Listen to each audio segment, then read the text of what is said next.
Guys, let's cover a concept called hiding the heel. So first we need to know what hiding the heel is, and that is preventing your opponent from getting a heel hook grip. So anytime we're preventing them getting that grip, we're hiding the heel. Anytime we attain their heel or they attain ours, it's called exposing the heel. So that's the battle that takes place.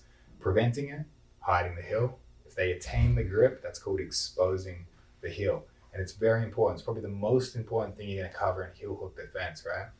Let's look at the difference between what we do in an Achilles lock versus what we do to prevent a heel exposure. So if Placido has me in an Achilles lock, as Placido applies braking pressure, right, what you're going to see is that my toes are going to be bent backwards over my heel.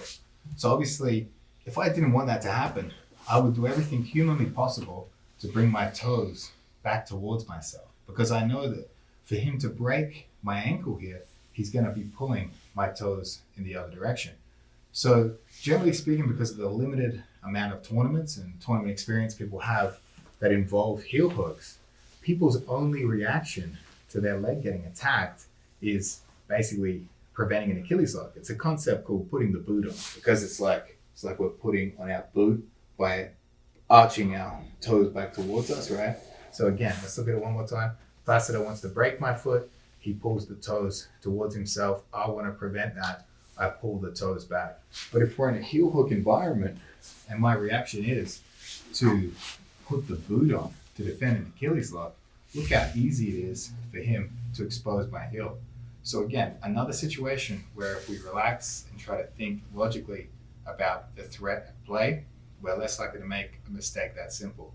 In the heat of the roll, if you haven't been putting heel hooks too often and you get in this situation, you instantly go to your instinctual response to a leg attack, and that's that, you're going to get heel hooked. Super easy every time.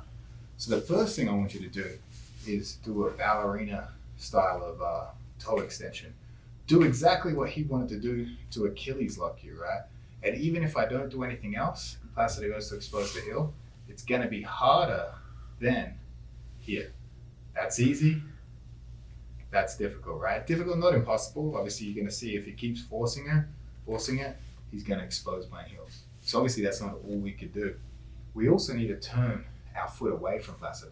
So even if I just add this step in, I extend my toes, I turn away from Placido, his ability to expose my heel decreases even more again. He goes for the heel exposure.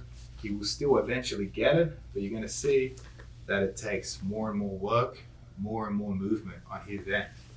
Another step we could add is we don't just extend and turn away, but we put it on the floor. Because now Placido needs to get underneath my foot to expose the heel. Again, if I just chill here with my foot on the floor, you'll see he's going to get it, but it's going to take even more work again, right? So everything we're doing when we're defending anything in jiu-jitsu is adding more and more hurdles. I want to make more and more things Placido has to do to get the finishing position. So the first three steps here: ballerina foot, turn the foot away, place the foot on the floor. The way we can minimize Placido exposing the heel altogether is to put the shoelaces on the floor, right? So as Placido starts hunting my foot here, to get the shoelaces on the floor, obviously I need to turn away. From here, Placido is going to have a great deal of trouble exposing my heel. This is the ultimate position here to prevent him exposing the heel. But again, if I stay here and Placido turns onto his side, he's going to find heel exposure again. So obviously, it's not enough. There's nothing we can do to permanently stop Placido getting to our heel. And that's where it becomes a bit of a game.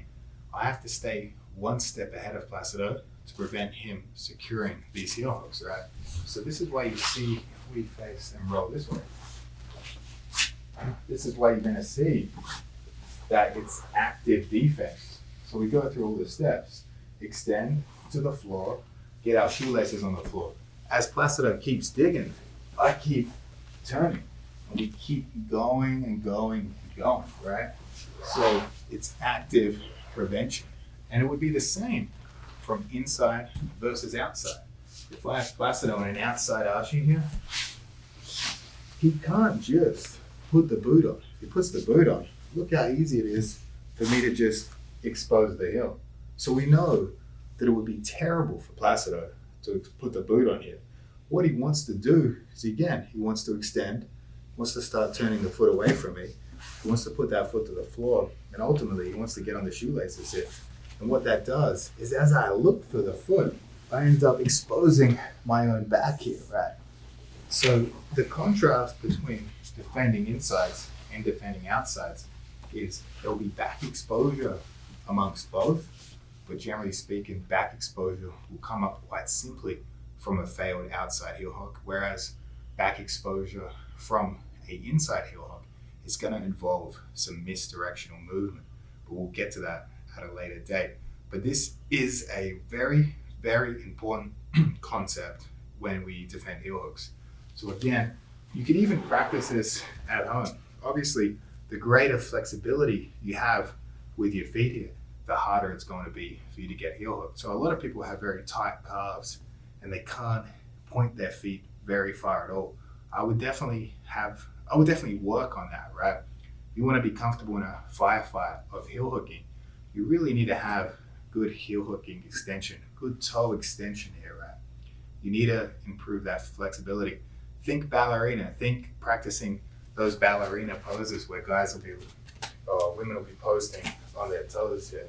If we can develop strength here, we're going to be very, very hard to heel hook, right? So strengthen your ankles and toe extension, as well as really good awareness of where he is in relation to how he can get to your foot, right?